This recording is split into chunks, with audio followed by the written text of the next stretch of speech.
এইসব 31st night, happy new year, Valentine এগুলো হচ্ছে সুন্দর আর বড় লোকদের জন্য। আমি গরিব, তার উপর কালো, 3 বেলা যে ভাত খাইতে পারি এইটাই অনেক ভালো, শুক্রিয়া। আর এর মধ্যে গত বছর মনে করেন যে পিঠা খাইছিলাম, আর এই যে এই বছর মনে করেন যে চিতই পিঠা খাইতেছি, ঠিক আছে, তাও ওই যে গরুর মাংসের তরকারি দিয়া।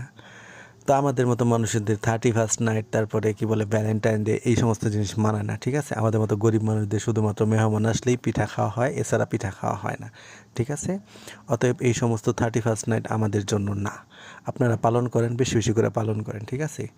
যদি প্রয়োজন হয় আমাদেরকে জানান, সমস্যা নেই, আমরা এগুলো উইশও করবো না, ঠিক আছে। হয়তো দূর থেকে দেখবো যদি অনলাইনে আপনাদের দেখার জাগে। সকালবেলা বসে পিঠা খাইতেছে, মনে করেন আশেপাশে মানুষের যন্ত্রণায়, ঠিক আছে।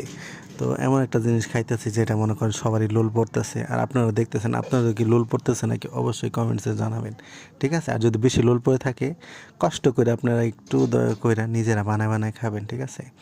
আমরা আবার বানায় খাওয়াইতে পারবো না, এত ঝামেলা করার টাইম নেই, ঠিক আছে। নিজেরা একটু কষ্ট করে বানায় খান, এটাই হলো আপনাদের কাছে অনুরোধ।